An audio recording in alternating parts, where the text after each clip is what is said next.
Lectures 300ක් ඇත්තටම lectures 500ක් විතර දෙනවා. එතකොට ඒ වගේ ලොකු ප්‍රමාණයක් මාස එකමාරක් වගේ කාලයක් ඇතුළත ගොඩ දානවා කියන්නේ එසේ මෙසේ වැඩක් නෙමෙයි නංගි. මට මේක ටිකක් අමාරුයි. ඉතින් මම පටන් ගන්න කිව්වා මේ චැලෙන්ජ් එක මම චැලෙන්ජ් වලට බය කෙනෙකුත් නෙමෙයි. මම චැලෙන්ජ් වලට ආසයි. ඉතින් මේක ඇක්සෙප්ට් කරනවා අපි. කොහොමද මම ඩොක්ටර් සයන්ස්. ඉතින් මේ වීඩියෝ එක විශේෂයෙන්ම කරන්න හිතුවේ මේක නිකන් මම ජස්ට් කරන වීඩියෝ එකක්. මේ සාමාන්‍ය මෙඩිකල් ස්ටුඩන්ට් කෙනෙක්ගේ කැරියර් එකේ තියෙන එක්සෑම් ගත්තම එක්සෑම් වලින් අමාරුම එක්සෑම් එක කියලා කියන්නේ මේ ෆයිනල් MBBS කියන එක. එතකොට ඒ එක්සෑම් වලින් දෙවෙනියට අමාරුම එක්සෑම් එක කියලා කියන්නේ part 2 කියලා කියනවා. part 2 එක්සෑම් එක. ඉතින් විශේෂත්වය තමයි part 2 එක්සෑම් එකට හරියටම අපිට තියෙන තව දවස් මාස එකහමාරක් වගේ කාලයක්, දවස් 50ක් වගේ කාලයක් තමයි තියෙන්නේ. ඉතින් මේ වෙනකොට මගේ තත්ත්වය ගැන මම පොඩි පැහැදිලි කිරීමක් කරන්න. සාමාන්‍ය කොල්ලෙක් වගේ තමයි මේ මට පෞද්ගලිකව මට තේරලා තියෙන කාරණා මේ ඩිස්ට්‍රැක්ෂන් සෑහෙන්න. ඒ කියන්නේ එක එක දේවල් වලට ඒ කියන්නේ මම නිකන් ඔහේ ඉඳලා YouTube වීඩියෝස් බලනවා. ඊට පස්සේ නිකන් සමහර දවස්වල ස්ක්‍රීන් ටයිම් එක පැයටයි පැය 10යි පැය 12යි ඒ වගේ ලොකු කාලයක් තියෙනවා. ඒක මටම තේරුම් ගන්න තියෙන සහ මම තේරුම් ගත්ත දේ තමයි මේ සෑහෙන ලොකු විදිහට ප්‍රොකැස්ටිනේෂන් අපි කියන්නේ කාලය කාදමීමක් සිද්ධ කරනවා. ඒක මටම තේරලා තියෙන්නේ. ඒ නිසා දැන් ඔන්න මම තේරුම් ගත්තා. දැන් මම කරන්න යන්නේ මම චැලෙන්ජ් එක ඇක්සෙප්ට් කරලා අඛණ්ඩව ඔය කියන එක්සෑම් එක වෙනකන් ඩිස්ට්‍රැක්ෂන් සියල්ලම අයින් කරලා ඩිසිප්ලින් එකකින් වැඩ කරන්න. පෞද්ගලිකව මගේ විදිහ තමයි මට කිසිම කෙනෙක් එක්ක තරගයක් නැහැ. ඒ කියන්නේ මට තරගය තියෙන්නේ මමත් එක්ක විතරයි. කලින් හිටපු මගේ මාත් එක්ක විතරයි තරගය තියෙන්නේ. එතකොට මගේ තියෙන අවශ්‍යතාවය තමයි මේ best version of yourself කියලා කියන්නේ ඔයාගේ තියෙන උපරිමය දෙන්න. ඒතර මම කරන්නේ මගේ කලින් හිටපු දෙයාට කෙනාට චැලෙන්ජ් කරලා එයාට වඩා ඉස්සරහට. ඒක තමයි මගේ විදිහ. ඉතින් මේ වීඩියෝ එක කරන්න එක හේතුවක් තමයි දැන් නංගිලා මල්ලිලා මේ වීඩියෝ එක බලනවා නම් දැන් වැඩ කරන්න කියලා අපි කියනවා ගොඩක් වෙලාවට. එතකොට එහෙම කියද්දි කියන්න පුළුවන්. ඒ වුණාට කරන්න ගියාම ඒක කොච්චර දුරට අමාරුද සහ ඒක කොහොමද කරන්නේ කියන එක තමයි මම ඔයාලට මේ වීඩියෝ එකේ පෙන්නන්න යන්නේ. කතන්දරේ මේකයි ප්ලෑන් එක කියන්නේ දැන් අපේ සබ්ජෙක්ට් තියෙනවා 5ක්. සබ්ජෙක්ට් කෙලිම 5ක් තියෙනවා. එතකොට ඒ පහෙන් පැතොලොජි, ෆාමකොලොජි, ෆැමිලි මෙඩිසින්, ෆොරෙන්සික් මෙඩිසින් සහ කමියුනිටි මෙඩිසින් කියන සබ්ජෙක්ට් 5ක් තියෙනවා අපිට කතා කරන්න. ඉතින් මේ කියන සබ්ජෙක්ට් පහේ උපරිමය ඔයාට මේ මාස එකමාර ඇතුළත දෙන්න ඕනේ. මාස එකමාරක්. ඔව් ඒ වගේ කාලයක් තියෙන්නේ. ඒ කාලය ඇතුළත දෙන්න ඕනේ. ඉතින් ඒක තමයි චැලෙන්ජ් එක. ඒක ලොකු චැලෙන්ජ් එකක්. ඔයාලා හිතනට වඩා සෑහෙන ලොකුයි මේ චැලෙන්ජ් එක. මම මේක පොඩ්ඩක් ඔයාලට මෙහෙම කියන්නම් part 2 කියන එක්සෑම් එක මොන වගේද කියන්නේ. එතකොට හිතන්න ඔයාලා නිකන් මේක හරියට සමස්ත A level සිලබස් එක වගේ තමයි ෆාමකොලොජි එක. තේරුණාද? ඒ කියන්නේ ඔයාලට හිතන්න පුළුවන් ෆිසික්ස් තියෙනවා, කෙමිස්ට්‍රි තියෙනවා, බයෝ තියෙනවා. මම කියන්නේ මේ A level කරන අංගල මානට අයිඩියා එකක් ගන්න පුළුවන්. ෆාමකොලොජි කියන සබ්ජෙක්ට් එක විතර ඒ සිලබස් එක වගේ එච්චර ලොකු ප්‍රමාණයක්. සාමාන්‍යයෙන් ඔක්කොම මට තියෙනවා බලන්න ලෙක්චර්ස් 300ක් විතර තියෙන්නේ මාස එකමාරයි. මේකයි චැලෙන්ජ් එක.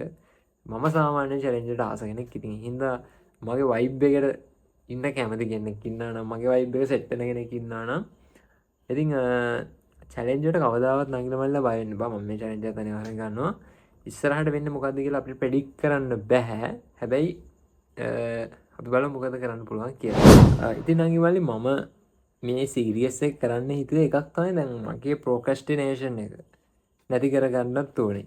මම අසාමාන්‍ය විදියට ස්ක්‍රීන් එකට ඇඩික්ට් වෙලා ඉන්න කොල්ලෙක් මේ වෙනකොට. ඒතකොට ඒ නිසා සහ අනිත් දේ තමයි මේකෙන් මම හිතනවා නංගිලා මල්ලාට මොටිවේෂන් එකක් වෙයි කියලා. මොකද මේ මම පෞද්ගලික වේදල් කරන කාලේ මමත් හොය බැලුවා මේ වගේ මෙඩිසින් කියපු අයියලා කරලා ඉන්නවද වීඩියෝස් කරනවද. ඊට පස්සේ අමිල සර්ගේ වීඩියෝස් මම බැලුවා. ඊට පස්සේ ශරද දිසානායක සර්ගේ වීඩියෝස් බැලුවා. ඉතින් මම මාර ආසයි මේ වගේ වයිබ් එකේ වීඩියෝස් කරන්න සහ චැලෙන්ජ් සීරීස් කරන්න. ඉතින් මගේ වයිබ් එකට ආස කට්ටිය ඉන්නවා නම් දිගටම එකතු වෙලා ඉන්න නංගි මල්ලි අපි ඉස්සරහට ලොකු වැඩක් කරමු. ඉතින් මම ඔයාලට ඉස්සර මගේ ප්ලෑන් එක කියන්නම් part 2 එකට මම කොහොමද වැඩ කරන්න යන්නේ කියලා. එතකොට මේක මගේ පෞද්ගලික ප්ලෑන් එක. ඉතින් මේ වෙනකොට අපේ ෆැකල්ටි එකේ ඉන්න ළමයි ඊට පස්සේ අපේ යාළුවෝ කොහොම පැල් බැඳගෙන වැඩ කරනවා. කියන්නේ අපි සම්පෙට ගියොත් සම්පේ කියන අපේ කැන්ටින් එකට ගියොත් එම හැමෝම පාඩම් කරනවා. ඊට පස්සේ අපි රීඩින් රූම් කියලා තියෙනවා අපි පාඩම් කරන වෙනම තැනක්. ඒවා සම්පූර්ණයෙන් පිරීලා ළමයින්ගේ. හැබැයි මගේ තත්ත්වය ඊට වඩා ටිකක් වෙනස්. මම මොකද අද තමයි වැඩ කරන්න පටන් ගන්නේ හරියටම part 2 වලට. මොකද මට හරියට වැඩ කරගන්න බැරි වුණා. සමන් ගන්න වලට ප්‍රොක්‍රැස්ටිනේෂන් වෙලා එන කාර්යයක් වෙලා තිබුණේ. දැන් කොහොම හරි කොල්ලාව වැඩ පටන් ගන්න යන්නේ. කෙසේ වෙතත් ඉතින් මේ මගේ ප්ලෑන් එක මෙන්න මේකයි. අපි කරන්න යන්නේ දැන් මේ කියන කාල සීමාව ඇතුළත උපරිම ඉෆෙක්ටිව් වැඩ කරන්න මට ඔළුවේ තියෙන වැඩේ තමයි මම කරන්න සාමාන්‍යයෙන් මංගාව තියෙන අවුරුදු 5ක පාස් පේපර්ස් සහ පාස් පේපර්ස් රිවිව්ස්. ඒකට ඒක ඇත්තටම විශේෂයෙන් මතක් කරන්න ඕනේ අපේ සීනියර් බැච් එකේ ගජබයියෙන් තමයි මම ඒ රිවිව්ස් ටික ඉල්ල ගත්තේ. එතකොට මේ රිවිව්ස් ටික මංගාව තියෙනවා. දැන් මොකද කරන්නේ? මම මේ පාස් පේපර්ස් ටික කරගෙන යනවා. එතකොට පාස් පේපර්ස් හරහා මොකද කරන්නේ? දැන් පාස් පේපර් එක කරනකොට ඒ පාස් පේපර් එකේ දැන් ප්‍රශ්නයක් කරගෙන යනකොට අපි හිතමුගේ ප්‍රශ්නේ දන්නේ නැහැ කියලා. එතකොට මම මොකද කරන්නේ? දන්නේ නැති ටික එකතු කරලා වෙනම ෂීට් එකක් හදා ගන්නවා. මං ගාවෙම හදපු ෂීට් එකක් වලට මං කලින් වීඩියෝ එක පෙන්නන්න නැති knowledge gap කියලා මං ඔයාලට පෙන්නුවේ මේක. ඒතර knowledge gap ෂීට් එකත් මම මේන්ටේන් කරගෙන යනවා. එතකොට මොකද කරන්නේ? ඒ විදිහට පාස් පේපර්ස් ටික ඉවර කරගෙන යනවා. එතනදී මම කලින් ඔය ක්‍රමේ try කරද්දි මට පොඩි doubt එකක් ආපු තැනක් තියෙනවා. මම ඒක ඔයාලට පොඩ්ඩක් කියන්න. මම එක දවසක් සම්පූර්ණයෙන්ම පැතලොජි සහ ෆාමකොලොජි කියන full papers දෙක ඩිස්කස් කරලා ඉවර කරනවා. හැබැයි ඒක මාරම ලොකු challenge එකක්. මොකද එතන MCQ wise ගත්තොත් එහෙම අපිට MCQ 40ක් තියෙනවා. ඒ කියන්නේ stems 200ක් තියෙනවා. ඒකට stems 400ක් එක්ක SCQ 6ක් කතා කරලා 6 6 12ක් කියන්නේ ඒක ලොකු challenge එකක්. හැබැයි මං ඒ වීඩියෝ එක මට අප්ලෝඩ් කරන්න බැරි වුණාට ඒ challenge එක කම්ප්ලීට් කරනවා. නමුත් ඒකෙන් මට තේරුණ දේ තමයි ඇත්තටම අපි කරන්නම් වාලේ කරාට ඒක ඔළුවට යන ප්‍රමාණය ඉතාමත් අඩුයි. හැබැයි ඔයා කරන්නේ ටිකයි නම් හරිද? හිතන්නකෝ ඔයා කරන්නේ ටිකයි. ඔයාගේ ඔළුවට දරා ගන්න පුළුවන් මට්ටම ඉස්සෙල්ලා කරනවා. ඒක කරලා ටික ටික මොකද කරන්නේ? ඔයාගේ වැඩි කරගෙන ගියොත් අන්න ඔයාගේ අර ෆෝකස් එක තියාගන්න පුළුවන් කාල සීමාව වැඩි වෙනවා. ඊට පස්සේ ඔයාගේ ඉෆෙක්ටිව් ගතිය අපි කියන්නේ ඵලදායීතාව කියන එක එෆිෂියන්සි එක කියන එක සෑහෙන වැඩි වෙනවා. ඉතින් ඒක විශේෂයෙන් මතක් කරන්න කැමති එක මගේ ටිප් එකක් විදිහට. ඒ කියන්නේ මම ප්‍රැක්ටිස් කරද්දී හම්බුන දෙයක්. ඉතින් මම දන්නේ මේ කියන සිස්ටම් එකකින් වැඩ කළා ඇත්තටම මම එක්සෑම් එක පාස් වෙයිද කියලා. ඒ වුණාට මේක මට නිකන් මම ටිකක් අමුතු කෙනෙක්. ඉතින් මම ඔයාලට කලින් සීරියස් වත් කියපු එකක්. මම ටිකක් අමුතු කොල්ලෙක්. අමුතු විදියට ඉඳන කෙනෙක්. ඉතින් හින්දා මේ මට ඒක නිකන් හිතුණා නිකන් මෙහෙම කරන්න ඕනේ කියලා. හින්දා තමයි කරන්නේ. ඒ කියන්නේ මේ සීරියස් එක කරන්නේ මම part 2 exam එකට කොහොමද වැඩ කරන්නේ. ඒක මට කම්මැලි හිතුණා මම මොකද කරන්නේ. නිකන් අර ඒ වගේ පොඩි ලයින් එකක් තියෙන. ඉතින් අපි ඒ ගැන බලමු ඉස්සරහට මම මොන වගේ පිස්සු වැඩක් කරයිද කියලා මම දන්නේ නැහැ. ඉතින් එහෙම තමයි කරන්නේ. ඉතින් කෙසේ වෙතත් මට පැහැදිලි කරන්න අවශ්‍යතාවය දෙන කාරණාව තමයි මගේ plan එක. ඉතින් මේකයි plan එක. subject 5ක් තියෙනවා. මොකද subject 5ට අදාළව pass paper set එකක් මම ගාව තියෙනවා කියලා. ඉතින් මම මේ pass papers ටික කරගෙන යනවා. knowledge gap ටික හදාගෙන යනවා. ඊට පස්සේ මොකද කරන්නේ? ඒවට දාලා theories ටික බලනවා. ඒ කියන්නේ ප්‍රශ්න බලනවා. ප්‍රශ්නට දාලා theory එක බලනවා. theory එක බලලා ප්‍රශ්නෙට උත්තරේ හොයාගන්නවා. ඒක තමයි මගේ විදිහ. ඊට පස්සේ knowledge gap ටිකක් එනවා. knowledge gap ටික එක්ක යාළුවෙක්ගෙන් අහගන්න. මම පෞද්ගලිකව කරන්නේ යාළුවෙක්ගෙන් අහගන්න. ඒක එහෙම නැත්නම් chat GPT දාන්න පුළුවන් අපිට. එහෙම නැත්නම් text book එකක් refer කරන්න පුළුවන්.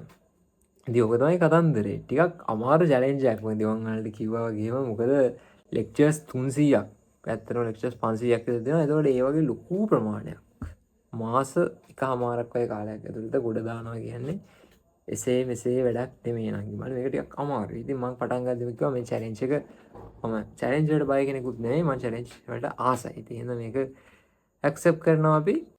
ඉතින් ඔක තමයි කතන්දරේ. ඔහොම තමයි අපේ සීරියස් එක මේ සීරියස් එක පටන් ගන්න. අපි බලමු ඉස්සරහට මොන වගේ දේවල්ද යන්නේ කියලා. ඉතින් නංගිලා මල්ලා මම ඔයාලට මගේ plan එකත් කිව්වා. දැන් වැඩ කරන්න පටන් ගන්න තමයි තියෙන්නේ. ඇත්තටම දැන් වෙලාව මම හිතන්නේ 11 විතර ඇති. එතකොට හරිනම් හෙට උදේ ඉඳන් පටන් ගන්න පුළුවන්. හැබැයි මට හෙට උදේ බයික් එක සර්විස් කරන්න යන්න තියෙනවා. එහෙනම් අද ඉඳලා දැන් මේ මොහොතේ ඉඳන් තමයි මම පටන් ගන්න යන්නේ. හැබැයි මගේ මේ මම මටම දාගත්ත ලිමිට් එකක් හරි මොකක් හරි කියන්නේ ලිමිටේෂන් එකක් මම මටම දාගන්න ඩිස්ට්‍රැක්ෂන්ස් නෑ නෝ ඩිස්ට්‍රැක්ෂන්ස් කියන එක මොකද ඩිස්ට්‍රැක්ෂන්ස් එක මේ වැඩේ කරන්න බෑ ඉතින් මගේ චැලෙන්ජ් එක වලට කියලා ඉන්නම් මගේ චැලෙන්ජ් එක තමයි මම මටම දාගත්ත චැලෙන්ජ් එක පාස් පේපර්ස් අවුරුදු 5ක් මං ගාන සෙට් එකක් තියනවා කියලා අන්නේ සෙට් එක ඉවර කරගන්න එතකොට එතනදී මම ඊට කලින් ඔය වගේ චැලෙන්ජස් කරලා තියෙනවා සා ඒවා මම පෞද්ගලිකව මටම ආදර දී කියලා තියෙනවා ඉතින් ඒ හින්දා මේ ඒ වගේදී මම තේරුම් ගත්ත දෙයක් තමයි නංගිලා බලලා මේ සාමාන්‍යයෙන් අපිට මොකක් හරි ගෝල් එකක් කොහොම තියෙනවා නම් මේ තියෙන ගෝල් එක නම් ඔයා මෙහෙම ගෝල් එකට යන ඔයාට ගෝල් එකක් තියෙනවා ගෝල් එකට ඔයා යනවා යද්දි ඔයා හිතන්නේ නැති දේවල් ගොඩාක් එනවා ඒ කියන්නේ ඔයා ජීවිතේට හිතන්නේ එහෙම දේවල් එයි කියලා එහෙනම් ඒවත් එක්ක ඔයා ඩිස්ට්‍රැක්ට් වෙනවා එතකොට මොකද වෙන්නේ ඔයා මෙහෙම යන්න හදනකොට එක එක දේවල් වලින් ඔයා පස්සට අදිනවා අපි ඒවට කියන ඩිස්ට්‍රැක්ෂන්ස් කියලා මතක තියාගන්න ඔයා දිගටම අකණ්ඩව ගෝල් එකකට යනවා නම් ඔය ඩිස්ට්‍රැක්ෂන්ස් වලින් අයින් කරන්න ඩිස්ට්‍රැක්ෂන්ස් සියල්ල අයින් කරන්න ඔයාගේ මයින්ඩ් එක කන්ට්‍රෝල් කරන්න පෞද්ගලිකව අත්විඳලා තියෙන කාරණාවක් තමයි ඔයාට පුළුවන් නම් ඔයාගේ මයින්ඩ් එක කන්ට්‍රෝල් කරන්න ඔයාට හිතනට වඩා සෑහෙන ලොකු පවර් එකක් තියෙනවා. ඒ කියන්නේ ඔයා හිතා ගන්න බැරි දේවල් ඔයාට කරන්න පුළුවන්. ඉතින් ඕක තමයි කතන්දරේ ඩිස්ට්‍රැක්ෂන්ස් වලට අහු වෙන්නේ නැතුව ඩිස්ට්‍රැක්ෂන්ස් වලට කිසිම දෙයක් අහු වෙන්නේ නැතුව අඛණ්ඩව දිගට මේ ගෝල් එකේ ඉන්න එක තමයි මගේ චැලෙන්ජ් එක. ඉතින් මේක හිතන තරම් ලේසි නෑ මම ඔයගේ දේවල් කරලා තියෙනවා. ඒක මේක හිතා ගන්න බැරි තරම් පිස්සු කෙරෙනවා. අන්තිමට අතරමැදි මොකද වෙන්නේ එක එක බාධා එනවා. සමහරවිට ආපහු ආයෙ ට්‍රැක් එකට එන්න එනවා. ඒ නිසා අපි මේ සීරියස් එක කරගෙන යමු. බලමු මොකද වෙන්නේ කියලා. මේ වීඩියෝ ටිකක් දිගයි කොහොමද? ඉතින් මම වීඩියෝ එකේ මට කම්මැලි හිතෙන වෙලාවට ආපහු වීඩියෝ එකක් කරේ සමහරවිට නාඩ මට මොනවා හරි මම චැලෙන්ජ් එකක් මම දාගෙන හදාගෙන ඇක්සෙප්ට් කරගත්ත වෙලාවට මම ආපහු වීඩියෝ එකක් කරා. ඉතින් එන්න මේ පාර්ට් 2 කරනකම් මේ සීරියස් එක මෙහෙම දිගටම යයි. ඉතින් අපිත් එක දිගටම එකතු වෙලා ඉන්න මම ආසයි. මම වගේ වයිබ් එකක් හදාගෙන ඉස්සරහට යන කුල්. මට තියෙනවා දැන් පාස් පේපර්ස් ටිකක් කරන්න. මම දැන් ටික කරන්න තමයි යන්නේ. ඉතින් අපි මේ ප්ලෑන් එකත් එක්ක වැඩ කරගෙන ඉස්සරහට යමු. ඉතින් ඉස්සරහට හම්බෙන වීඩියෝ වලින් ඔයාලා හම්බෙන බලාපොරොත්තු වෙන අදට සමු ගන්නවා. ගිහින් එන්න සතුටින් ඉන්න. good luck.